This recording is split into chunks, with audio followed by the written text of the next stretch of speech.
Welcome you all to this commerce easy learning. Calicut യൂണിവേഴ്സിറ്റിയുടെ കീഴിലുള്ള BCom BBA first semester സ്റ്റുഡൻസിന് വേണ്ടിയുള്ള വീഡിയോസാണിത്. Subject business management. ഈ ഒരു വീഡിയോയിൽ ഉൾപ്പെടുത്തിയിരിക്കുന്നത് നമ്മുടെ ബിസിനസ് മാനേജ്മെൻറ്റിൽ മോഡ്യൂൾ 2 ഇമ്പോർട്ടൻ്റ് ആയിട്ടുള്ള ഒരു എസ്സേ ക്വസ്റ്റ്യനും അതിൻ്റെ ഫുൾ എക്സ്പ്ലനേഷനും അതിൻ്റെ നോട്ടുമാണ് ഞാൻ ഈ വീഡിയോയിൽ ഉൾപ്പെടുത്തിയിരിക്കുന്നത്. ഓക്കെ, അപ്പോൾ നല്ല രീതിയിൽ തന്നെ പഠിക്കുക. തൊട്ട് മുമ്പുള്ള വീഡിയോ ക്ലാസ്സിൽ ഞാൻ അതിൻ്റെ തേർഡ് മോഡ്യൂളിൻ്റെ ഒരു എസ്സേ ക്വസ്റ്റ്യനും അതിൻ്റെ നോട്ടും പിന്നെ വേറൊരു 2 എസ്സേ ടൈപ്പ് ക്വസ്റ്റ്യനും അതിൻ്റെ ആൻസറും ഞാൻ തേർഡ് മോഡ്യൂളിൽ നിന്ന് അപ്ലോഡ് ചെയ്തിട്ടുണ്ടായിരുന്നു. ആ വീഡിയോസ് കാണാത്തുണ്ടെങ്കിൽ അതൊക്കെ കാണാം. ഇമ്പോർട്ടൻറ്റ് ക്വസ്റ്റ്യൻസും ഞാൻ എല്ലാ മോഡ്യൂളിൻ്റെയും ഇമ്പോർട്ടൻറ്റ് ക്വസ്റ്റ്യൻസ് യൂണിവേഴ്സിറ്റി ചോദിക്കാൻ ചാൻസ് ഉള്ള ക്വസ്റ്റ്യൻസ് ഞാൻ തന്നിട്ടുണ്ട്. ആ വീഡിയോയും കാണുക. അതേപോലെ തന്നെ യൂണിവേഴ്സിറ്റി മുൻകാലങ്ങളിൽ ചോദിച്ചിട്ടുള്ള കുറേ വർഷത്തെ ക്വസ്റ്റ്യൻ പേപ്പർ ഞാൻ അപ്ലോഡ് ചെയ്തിട്ടുണ്ട്. 2 മാർക്സ്, അതേപോലെ 4 മാർക്സ്, അതേപോലെ തന്നെ 15 മാർക്സ്. ആ മാർക്കുകൾക്ക് ഇപ്പോൾ 3 മാർക്ക്, അതേപോലെ തന്നെ 6 മാർക്സ്, അതേപോലെ 10 മാർക്സും ആയിട്ടുണ്ട്. അപ്പോൾ എന്നാലും ക്വസ്റ്റ്യൻസ് അതേ തന്നെ ആയിരിക്കും, റിപ്പീറ്റഡ് ആയിട്ട് തന്നെ വരിക. അപ്പോൾ അതൊക്കെ ഏതൊക്കെ ക്വസ്റ്റ്യൻസ് ആണ് എന്നുള്ളത് ഞാൻ ഈ വീഡിയോയിൽ അപ്ലോഡ് ചെയ്തിട്ടുണ്ട് കേട്ടോ. അപ്പോൾ എനിക്ക് തോന്നുന്നു 17 വീഡിയോ എങ്കിലും ഞാനത് അപ്ലോഡ് ചെയ്തിട്ടുണ്ട്. നമ്മുടെ നോട്ട്സ് ആയിട്ടും ചെയ്തിട്ടുണ്ട്. ചില ഇമ്പോർട്ടൻ്റ് ആയിട്ടുള്ളവർ തോന്നിയിട്ടുള്ള കുറച്ച് നോട്ട്സ് ഷോർട്ട് ആൻസറിൻ്റെ ആയാലും എസ്സേ ടൈപ്പ് ആയിട്ട് ഞാൻ അപ്ലോഡ് ചെയ്തിട്ടുണ്ട്. അപ്പോൾ ആ വീഡിയോസൊക്കെ നമ്മുടെ ബിസിനസ് മാനേജ്മെൻറ്റ് നോക്കുക. അതേപോലെ തന്നെ എക്കണോമിക്സിൻ്റെയും പ്രീവിയസ് ക്വസ്റ്റ്യൻ പേപ്പേഴ്സ്, കുറേ വർഷത്തെ ക്വസ്റ്റ്യൻ പേപ്പേഴ്സും 2 മാർക്സും അതേപോലെ തന്നെ ഷോർട്ട് ആൻസറിൻ്റെയും എസ്സേയുടെയൊക്കെ ഞാൻ അപ്ലോഡ് ചെയ്തിട്ടുണ്ട്. അപ്പോൾ ആ വീഡിയോസൊക്കെ ഒന്ന് കാണും. ഓക്കെ, അപ്പോൾ നമ്മുടെ ഈ ഒരു വീഡിയോ ആദ്യമായിട്ടാണ് കാണുന്നത്, സബ്സ്ക്രൈബ് ചെയ്യുക, അതേപോലെ ബെൽ ബട്ടൺ എനേബിൾ ചെയ്യുക, അതേപോലെ ഈ വീഡിയോസ് യൂസ്ഫുള്ളായ ലൈക്ക് ആൻഡ് ഷെയർ.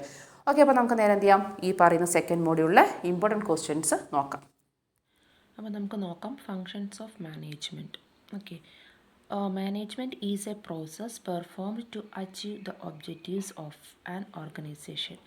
അതായത് ഒരു മാനേജ്മെൻറ്റ് എന്ന് പറയുന്നത് it is a process, continuous process ആണ്. പ്രോസസ്സ് പറഞ്ഞാൽ തന്നെയാണ് കണ്ടിന്യൂസ് ആയിട്ട് പോകുന്നതാണ്. അതെങ്ങനെയെന്ന് പറഞ്ഞാൽ ഒരു സ്ഥാപനത്തിൻ്റെ ഒബ്ജക്റ്റീവ്സ് ഒക്കെ ഉണ്ടാവും. ആ ഒബ്ജക്റ്റീവ്സ് അച്ചീവ് ചെയ്യാൻ വേണ്ടി പ്രോപ്പറായിട്ട് മാനേജ് ചെയ്ത് കൊണ്ടുപോകാൻ ആ ഒരു പ്രോസസ് സ്റ്റെപ്സ് ഒക്കെ ഉണ്ടാവില്ലേ, ആ പറയുന്നത് നമുക്ക് ഏത് പറയാം, മാനേജ്മെൻറ്റിലേക്ക് പറയാൻ പറ്റും. It is concerned with assembling and utilising men, material and machines to achieve the predetermined organisational objectives. അതായത് നമ്മൾ നേരത്തെ മുൻകൂട്ടി തീരുമാനിച്ചിട്ടുള്ള ഓർഗനൈസേഷണൽ ഒബ്ജക്റ്റീവ്സ് എല്ലാം അച്ചീവ് ചെയ്യണമെങ്കിൽ നമ്മൾ കറക്റ്റ് പ്രോപ്പർ സ്റ്റെപ്സും പ്രോസസ്സ് നടത്തിക്കൊണ്ട് പോകണം, മാനേജ് ചെയ്ത് കൊണ്ടുപോകണം. അത് എങ്ങനെയൊക്കെ അസംബിൾ ചെയ്യണം, മെന്നാണെങ്കിൽ എത്ര ആൾക്കാരെ ജോലിക്ക് വേണം, ഏതൊക്കെ അപ്പോയിൻറ്റ് ചെയ്യണം, ഏതൊക്കെ സ്ഥലങ്ങളിൽ ഏതൊക്കെ പോസ്റ്റിൽ ചെയ്യണം, എത്ര മണിക്കൂർ വർക്ക് ചെയ്യണം എന്നുള്ള കുറേ മെന്നിനെ നമ്മൾ അല്ലെങ്കിൽ എംപ്ലോയീസിനെ, ഹ്യൂമൻ റിസോഴ്സിനെ എത്ര വേണം എന്നുള്ള കാര്യങ്ങളും ഡീൽ ചെയ്യുക. അതുപോലെ മെറ്റീരിയൽസ്, എത്ര മെറ്റീരിയൽസ് വേണം, എവിടെ നിന്നാണ് വാങ്ങേണ്ടത്, ഏത് ക്വാളിറ്റി ഉള്ളത് വേണം, എത്ര രൂപയ്ക്ക് വേണം, എക്സെട്ര. അങ്ങനത്തെ ഉള്ള കുറേ പ്ലാനിങ് ഉണ്ട് അല്ലേ. അപ്പോൾ മെൻ, മെറ്റീരിയൽ ആൻഡ് അതേപോലെ തന്നെ മെഷീൻസും അതെല്ലാം എപ്പോൾ വേണം, ഒത്തൊരുമിച്ച് കറക്റ്റായിട്ട് ചെയ്യണം, എപ്പോൾ ചെയ്താലാണ് ബെറ്റർ, എങ്ങനത്തെ ചെയ്യണം എന്നൊക്കെ കുറേ കറക്റ്റായിട്ട് പ്ലാനിങ് ഉണ്ടായിരിക്കണ്ടേ. ആ പറയുന്ന കാര്യങ്ങളെല്ലാം തന്നെ മുൻകൂട്ടി തീരുമാനിച്ച ഓർഗനൈസേഷൻ ഗോൾസ് എല്ലാം അച്ചീവ് ചെയ്യാൻ നമ്മൾ എന്ത് ചെയ്യുന്നു, ഈ പറഞ്ഞ മെൻ, മെറ്റീരിയൽ, മെഷീൻസ് എല്ലാം കറക്റ്റായിട്ട് യൂട്ടിലൈസ് ചെയ്തു. ഓക്കെ, പിന്നെ അതേപോലെ തന്നെ ദീസ് ആക്ടിവിറ്റീസ്, അത് നമ്മളിപ്പോൾ ആ സ്ഥാപനത്തിൽ ചെയ്യുന്ന ആക്ടിവിറ്റീസ് ഉണ്ടാവുമല്ലോ, പ്രവർത്തികളുണ്ടല്ലോ. These activities or elements which managers performs to achieve the organisational objectives are called functions of management. നമ്മളിപ്പോൾ പറഞ്ഞ കുറേ ആക്ടിവിറ്റീസ് അല്ലെങ്കിൽ എലമെൻറ്റ്സ് ഉണ്ട്, അതായത് മെൻ, മെറ്റീരിയൽ, മെഷീൻ എന്ന് പറയുന്നതുണ്ട്. ആ കാര്യങ്ങൾ എല്ലാം തന്നെ എപ്പോൾ ചെയ്യണം, എങ്ങനെയാണ് എന്നുള്ളതൊക്കെ മാനേജർ കറക്റ്റായിട്ട് പറഞ്ഞു, അല്ലെങ്കിൽ അവരത് ചെയ്ത് നോക്കും, അത് എങ്ങനെയൊക്കെയാണ് എന്നുകൊണ്ട് അവർ പ്ലാനിങ് ചെയ്യും, അതേപോലെ തന്നെ പ്രവർത്തിക്കുകയും ചെയ്യും. അങ്ങനെയുള്ള ആക്ടിവിറ്റീസും ചെയ്യുന്ന പ്രവർത്തനത്തെ ഫങ്ഷൻസിന് നമുക്ക് ഇത് പറയുന്ന ഫങ്ഷൻസ് ഓഫ് മാനേജ്മെൻറ്റ് എന്ന് പറയുന്നുണ്ട്. ഓക്കെ, അപ്പോൾ എക്സാമിന് ഫങ്ഷൻസ് ഓഫ് മാനേജ്മെൻറ്റ് എന്നൊരു എസ്സേ ടൈപ്പോ അല്ലെങ്കിൽ ഷോർട്ട് ആൻസർ ക്വസ്റ്റ്യൻ ചോദിക്കുമ്പോൾ ജസ്റ്റ് ഒരു ഇൻട്രൊഡക്ഷൻ പോലെ അത് എഴുതണം. ഓക്കെ, പിന്നീട് നിങ്ങൾ എഴുതേണ്ടത് management function may be classified. എത്ര ഹെഡ് ഉണ്ടെന്ന് 2 എണ്ണം ഉണ്ട്. ഒന്ന് ഓപ്പറേറ്റീവ് ഫംഗ്ഷൻസും രണ്ടാമത്തത് മാനേജറിയൽ ഫംഗ്ഷൻസ് എന്ന് എഴുതുക. ഒന്നില്ലെങ്കിൽ അത് ബ്രാഞ്ചസ് ആയിട്ട് ചെയ്യുക. എങ്ങനെയാണ്, ഫംഗ്ഷൻസ് ഓഫ് മാനേജ്മെൻറ്റ് എഴുതിയിട്ട് 2 ബ്രാഞ്ചസ് ഇങ്ങനെ വരയ്ക്കുക. ഒന്നിലിവിടെ ഓപ്പറേറ്റീവ്, ഒന്നിലിവിടെ മാനേജറിയൽ ഫംഗ്ഷൻസ് എന്ന്. എന്നിട്ട് തൊട്ട് താഴെ ഓപ്പറേറ്റീവ് ഫംഗ്ഷനിൽ ഏതൊക്കെയാണ് ഉള്ളത് നോക്കൂ. Production, marketing, finance, personnel, materials and office. അങ്ങനെ താഴോട്ട് എഴുതി വയ്ക്കുകയും ചെയ്യുകയും ചെയ്യും. അതേപോലെ തന്നെ മാനേജറിയൽ ഫംഗ്ഷൻസിൽ planning, organising, staffing, directing, coordinating and controlling. Managerial ഫംഗ്ഷൻസിന് പല ഓതേഴ്സ് പല രീതിയിൽ ഫങ്ഷൻസിനെ പറയുന്നുണ്ട്. നമുക്കത് ഏതെങ്കിലും ഇപ്പോൾ ഈ പറഞ്ഞ ഫങ്ഷൻസിൻ്റെ മൊത്തം planning, organising, staffing, directing, coordinating and controlling എന്നും ഉണ്ടെങ്കിൽ അതും ശരിയാണ്. പല ഓതേഴ്സ് ഡിഫറെൻ്റ് ആയി ചിലതിൽ 5 ആക്ടിവിറ്റീസ് അല്ലെങ്കിൽ മാനേജറൽ ഫങ്ഷൻസ് ഉണ്ട്, ചിലതിൽ 7 ഉണ്ട്, ചിലതിൽ 4 ഉണ്ട്. അപ്പോൾ ഇത് ഏതാണോ ബെറ്റർ ആയിട്ട് നിങ്ങൾക്ക് തോന്നുന്നത് അത് നമുക്ക് എഴുതാം, അല്ലെങ്കിൽ ഇത് തന്നെ വേണം എന്ന് ഇല്ല. അപ്പോൾ നമുക്കിനി എക്സ്പ്ലനേഷൻ നോക്കാം. ഓപ്പറേറ്റീവ് ഫംഗ്ഷനിൽ കീഴിൽ വരിക്കുന്നത് പ്രൊഡക്ഷനാണ്. പ്രൊഡക്ഷൻ ഇല്ലെങ്കിൽ ഓരോ marketing, finance, personnel, materials and ഓഫീസിൻ്റെ ടെക്സ്റ്റിൽ നമുക്ക് എക്സ്പ്ലനേഷൻ്റെ അത്രയില്ല. പക്ഷെ നമുക്കെന്നറിയത് ഓൺ വേർഡ്സിൽ തന്നെ എഴുതാൻ പറ്റുന്ന കാര്യമേ ഉള്ളൂ. ഓക്കെ, അപ്പോൾ അവിടെ ഓപ്പറേറ്റിംഗ് ഫങ്ഷൻസ് നമുക്ക് ഈ പറയുന്ന കാര്യങ്ങൾ ഇല്ലാതെ വർക്ക് ചെയ്യാൻ പറ്റില്ല അല്ലേ. പ്രൊഡക്ഷൻ ചെയ്താലേ നമുക്ക് ബിസിനസ് കൊണ്ടുപോകാൻ പറ്റും. അപ്പോൾ പ്രൊഡക്ഷൻ്റെ കാര്യത്തിൽ നമ്മൾ കറക്റ്റായിട്ട് പ്രോപ്പർ മാനേജ് ചെയ്ത് കൊണ്ടുപോകണം അല്ലേ. എത്ര പ്രൊഡക്ഷൻ ചെയ്യണം, എത്ര ക്വാണ്ടിറ്റി, ഏത് ക്വാളിറ്റിയിൽ, അങ്ങനെയുള്ള കുറേ കാര്യങ്ങൾ. പ്രൊഡക്ഷൻ എപ്പോൾ ചെയ്യണം, എത്ര ചെയ്യേണ്ടത്, ഓവർ സ്റ്റോക്കും അണ്ടർ സ്റ്റോക്കും വരാതെ നോക്കണം എന്നുള്ള കുറേ കാര്യങ്ങൾ. അതൊക്കെ നമ്മൾ ഏതിൽ വരും? പ്രൊഡക്ഷനിൽ വരും. മാർക്കറ്റിങ്ങിൽ വരുന്നത് എങ്ങനെയായിരിക്കും? നമ്മൾ ഉണ്ടാക്കിയ പ്രൊഡക്ഷൻ ചെയ്ത സാധനങ്ങൾ എല്ലാം തന്നെ നമ്മൾ ഏത് മാർക്കറ്റിൽ എപ്പോൾ അത് നമ്മൾ സെയിൽ ചെയ്യണം, എവിടെയാണ് നമ്മളത് മാർക്കറ്റിംഗ് ചെയ്യേണ്ടത്, ഏത് ഏരിയയിലാണ്, എവിടെയാണ് നമ്മുടെ പ്രൊഡക്റ്റ് വാങ്ങാനുള്ള കസ്റ്റമേഴ്സ് കൂടുതലുള്ളത്, അതിനെക്കുറിച്ചൊക്കെ ശരിക്കും ഈ പറഞ്ഞ എല്ലാ ഓപ്പറേറ്റീവ് ഫങ്ഷൻസും എല്ലാം നമ്മൾ റിസർച്ച് ചെയ്ത് കുറേ കാര്യങ്ങളുണ്ട്, ആക്ടിവിറ്റീസ് കാര്യങ്ങൾ ചെയ്യാനുണ്ട്.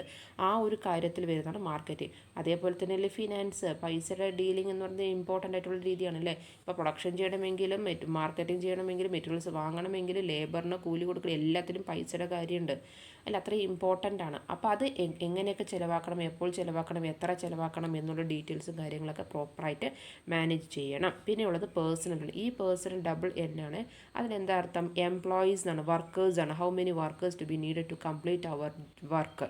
നമ്മുടെ സ്ഥാപനത്തിൽ വർക്ക് കംപ്ലീറ്റ് ചെയ്യാൻ എത്ര ആൾക്കാർ വേണം, ഏത് തരത്തിലുള്ള ആൾക്കാരെ വേണ്ടത്, അതിന് ട്രെയിനിങ് ഉള്ള ആൾക്കാർ വേണോ, ഏതൊക്കെയാണ് പോസ്റ്റായിട്ടുള്ളത്, അതിന് എത്ര സമയം വർക്ക് ചെയ്യണം എന്നിങ്ങനെ കാര്യങ്ങളൊക്കെ ഡിസ്കസ് ചെയ്യുന്നത് ഇവിടെയാണ്. അപ്പോൾ അതും നമ്മുടെ ഈ പറഞ്ഞ നമ്മൾക്ക് ഈ പറഞ്ഞ പ്രൊഡക്ഷൻ ചെയ്യാൻ അല്ലെങ്കിൽ ഓപ്പറേറ്റ് നമ്മുടെ സ്ഥാപനത്തിലെ പരിപാടികൾ, ഫങ്ഷൻസ് എല്ലാം നടക്കണമെങ്കിൽ, ഓപ്പറേറ്റിംഗ് ഫങ്ഷൻസ് നടക്കണമെങ്കിൽ ഈ പറഞ്ഞ കാര്യങ്ങളെല്ലാം വേണം.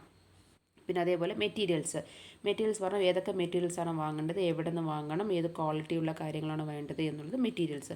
ഓഫീസ് പറഞ്ഞാൽ ഈ പറഞ്ഞ കാര്യങ്ങളെല്ലാം ബുക്സ് ഓഫ് അക്കൗണ്ട്സും കാര്യങ്ങളെല്ലാം മെയിൻറ്റെയിൻ ചെയ്ത് ഓഫീസിൽ സാലറി കൊടുക്കണം, കാര്യങ്ങളൊക്കെ ചെയ്ത് വയ്ക്കണം അല്ലേ. അപ്പോൾ അതിൻ്റെയൊക്കെ കറക്റ്റായിട്ട് മാനേജ് ചെയ്ത് കൊണ്ടുപോകണം.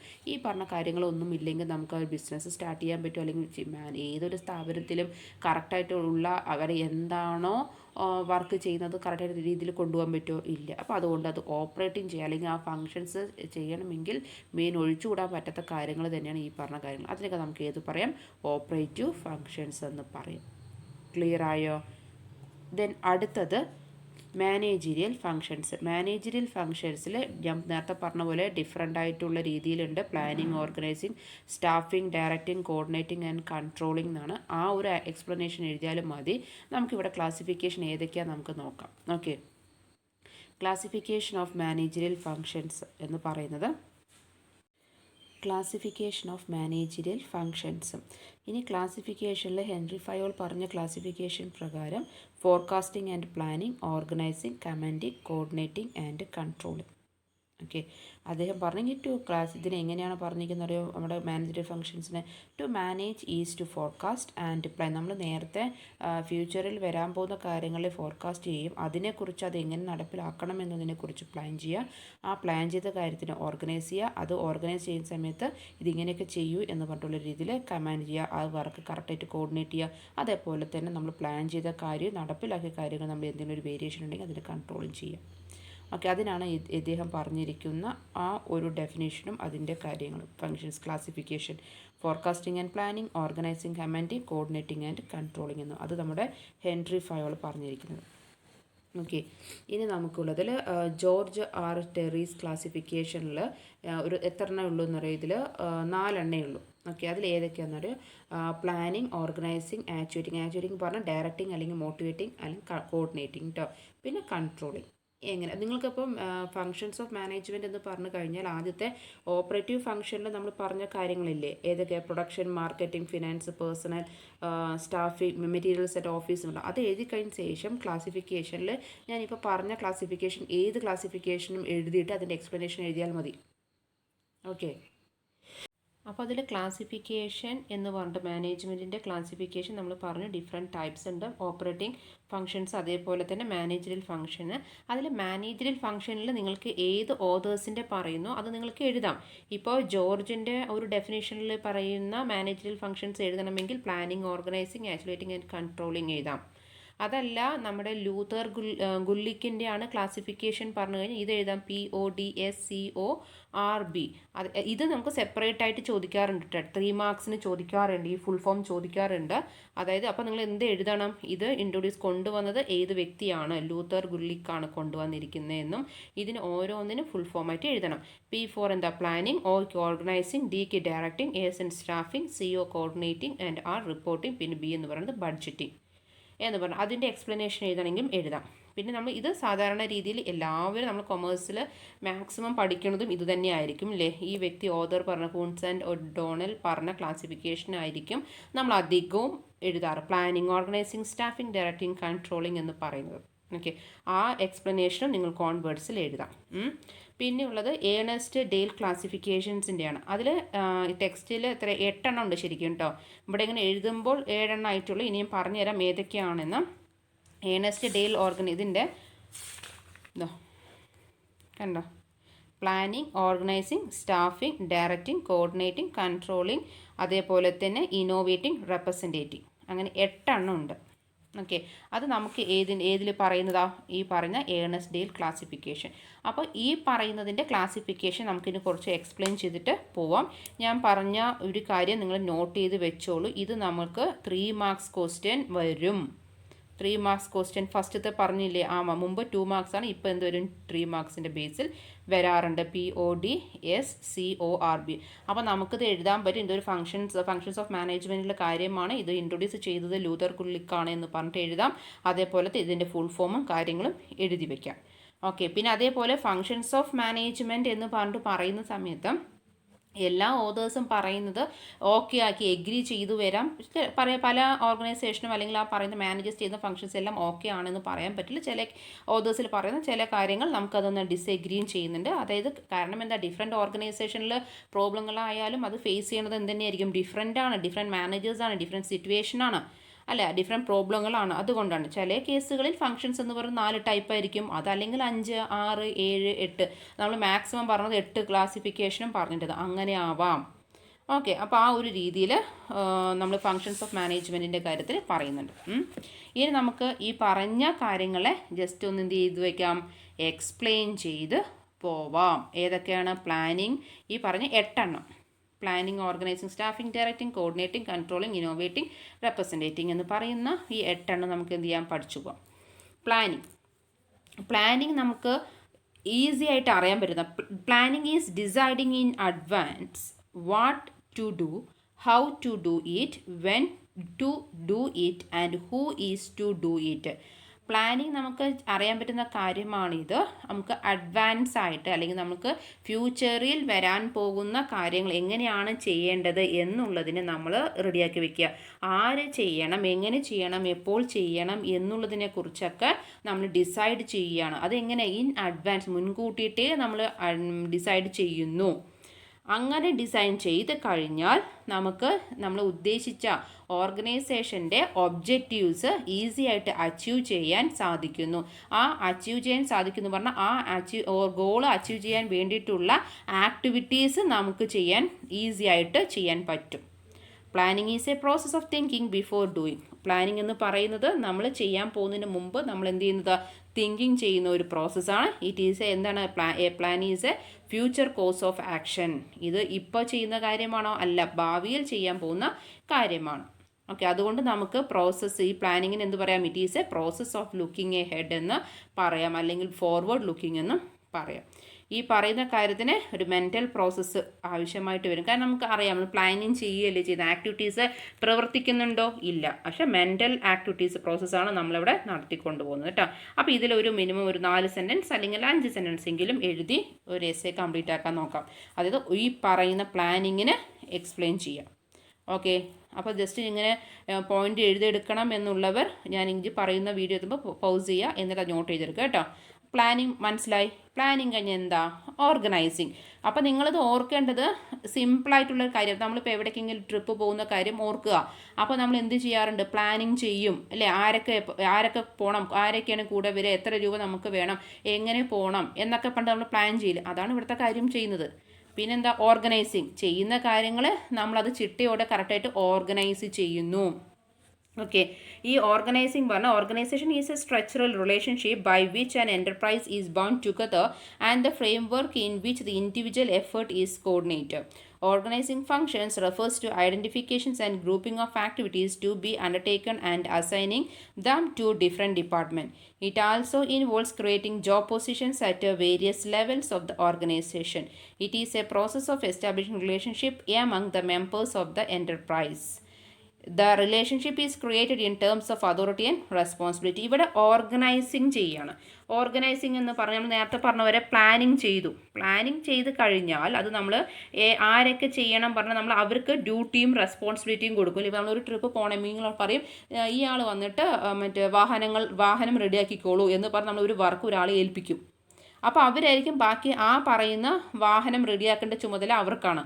ബാക്കിയുള്ളവർ ഫുഡിൻ്റെ കാര്യത്തിലാണെങ്കിൽ അവർ അങ്ങനെ. അപ്പോൾ നമ്മൾ ജസ്റ്റ് ഒന്നൊരു ഓർഗനൈസ് ചെയ്യില്ല, ഇന്ന ആൾ ഇന്നതിലേക്ക് ചെയ്യണം എന്നൊക്കെ പറഞ്ഞിട്ട് ഒരു വിധം നമ്മളൊരു റെസ്പോൺസിബിലിറ്റിയും അതോറിറ്റിയും പവറൊക്കെ കൊടുക്കില്ലേ?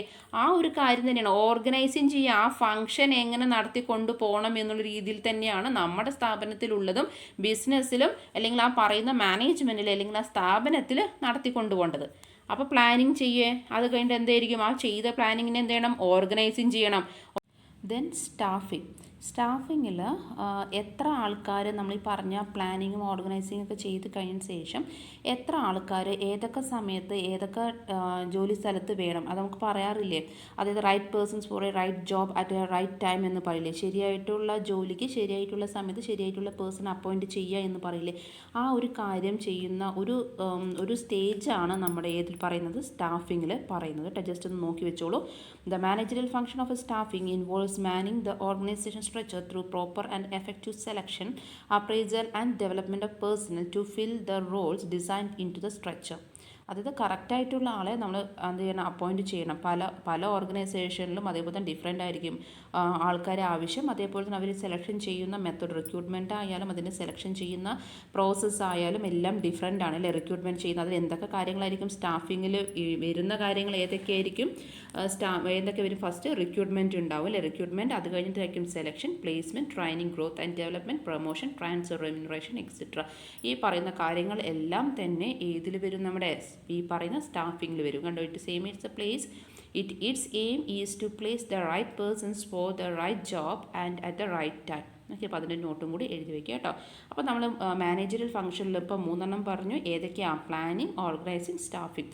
ദെൻ ഏതാ? ഡയറക്റ്റിംഗ് ആണ്. ഡയറക്റ്റിംഗ് എന്ന് പറഞ്ഞാൽ ഏറ്റവും ഡിഫിക്കൽട്ടായിട്ടുള്ള ഒരു ഫംഗ്ഷൻ തന്നെയാണ്. കാരണം നമ്മൾ തൊട്ട് മുമ്പ് പറഞ്ഞ 3 കാര്യങ്ങൾ അല്ലേ? പ്ലാനിങ് കഴിഞ്ഞ ശേഷമുള്ള പ്ലാനിങ്, ഓർഗനൈസിങ്, സ്റ്റാഫിങ് കാര്യങ്ങളെല്ലാം ഉണ്ട്.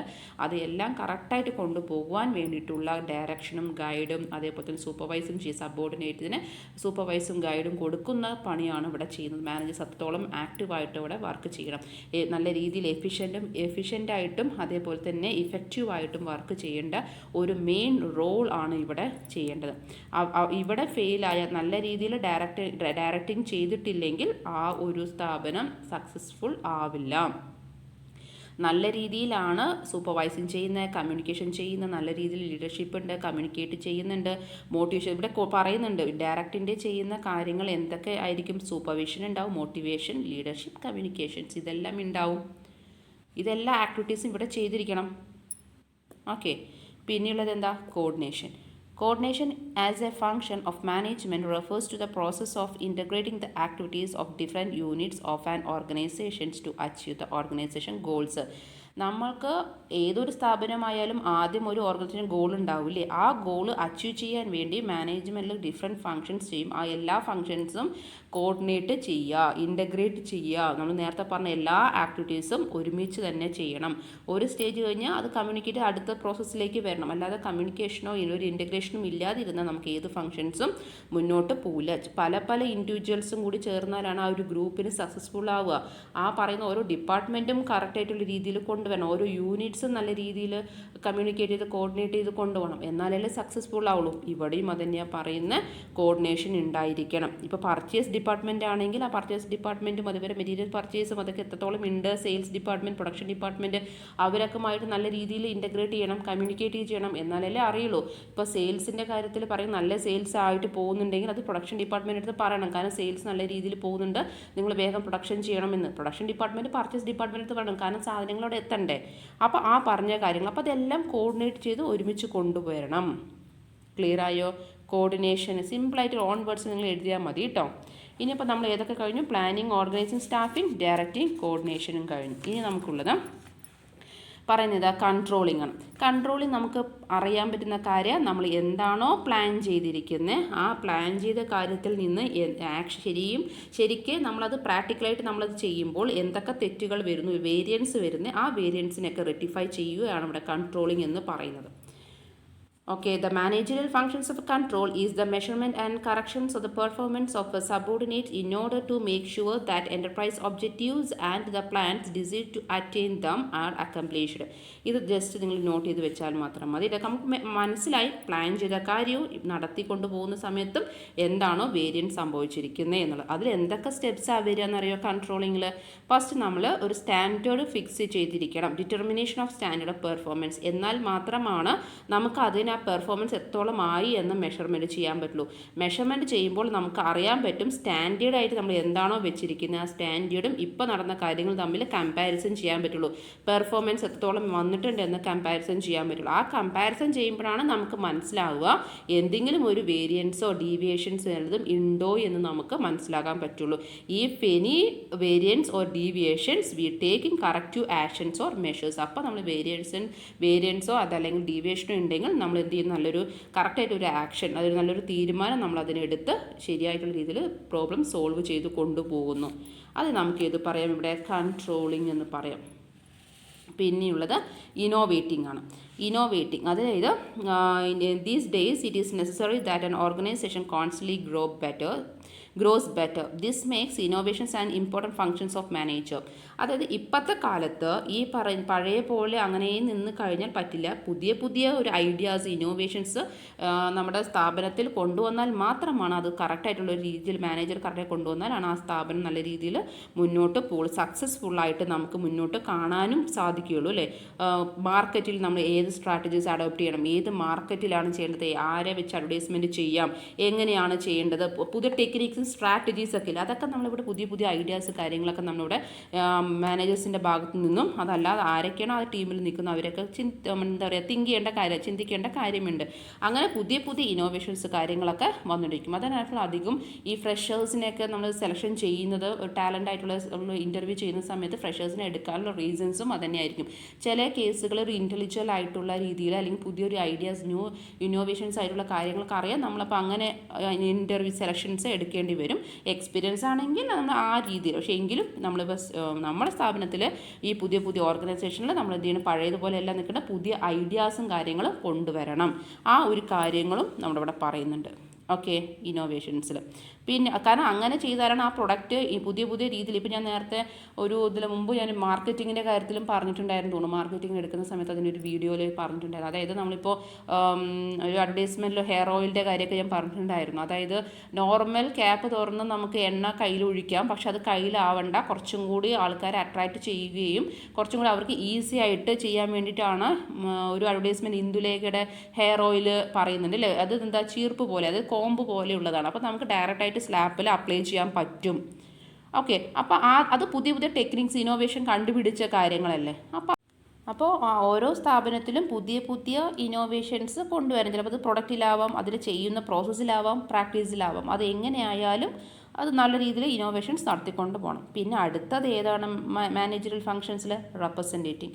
A manager is also required to spend a part of his time in representing his organization before various outside groups which have some stake in the organizations.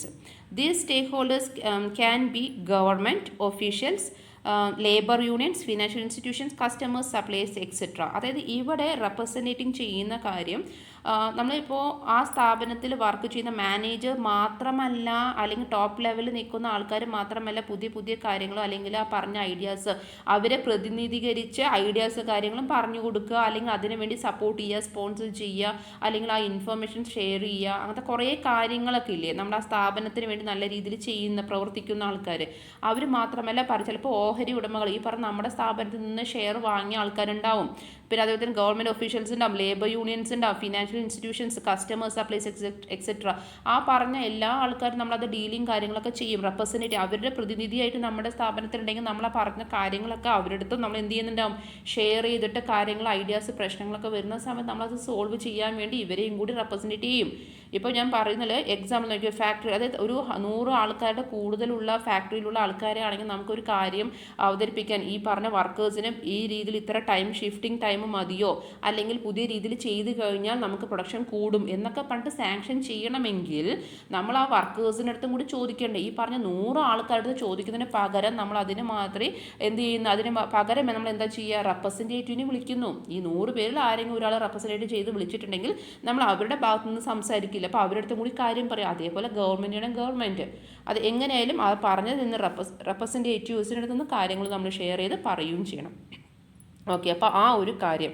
അപ്പോൾ ഇതാണ് നമ്മൾ ഈ പറഞ്ഞ managerial ഫങ്ഷൻസിൽ. അപ്പോൾ നിങ്ങൾക്ക് ഒന്നില്ല, ഇത് 8 ആയതുകൊണ്ടാണ് ഒരു ഹെക്സഗൺ ഫോമിൽ ഒരു ഡയഗ്രാം കൊടുത്തിരിക്കുന്നത്. നിങ്ങൾക്ക് അതല്ല എന്നുണ്ടെങ്കിൽ സാധാരണ രീതിയിലൊക്കെ ആണെങ്കിൽ ഒരു പ്ലാനിങ് ഇങ്ങനെ വരയ്ക്കുക ചെയ്യുക, എന്നിട്ട് ഒരു ആരോ മാർക്ക് ഇടുക, എന്നിട്ട് ദെൻ ഓർഗനൈസിങ്, ദെൻ അതേപോലെ സർക്കിളോ റെക്റ്റാങ്കിളോ സ്ക്വയറോ അത് ഇങ്ങനെ വരച്ചിട്ട് ഇങ്ങനെ ആരോ മാർക്ക് ഇങ്ങോട്ട് ഇടണം എന്നേ ഉള്ളൂ. എന്നിട്ട് അത് അങ്ങനെ സർക്കിൾ കണ്ടിന്യൂസ് ആയിട്ട് പോകും. ഈ ഒരു ഡയഗ്രാം നമ്മൾ മാനേജറിയൽ ഫങ്ഷൻസ് എന്ന് പറഞ്ഞിട്ട് സ്റ്റാർട്ടിങ് ഇതിൽ വരച്ച് കഴിഞ്ഞാൽ മാർക്ക് പെട്ടെന്ന് ഈസി ആയിട്ട് സ്കോർ ചെയ്യാൻ പറ്റും.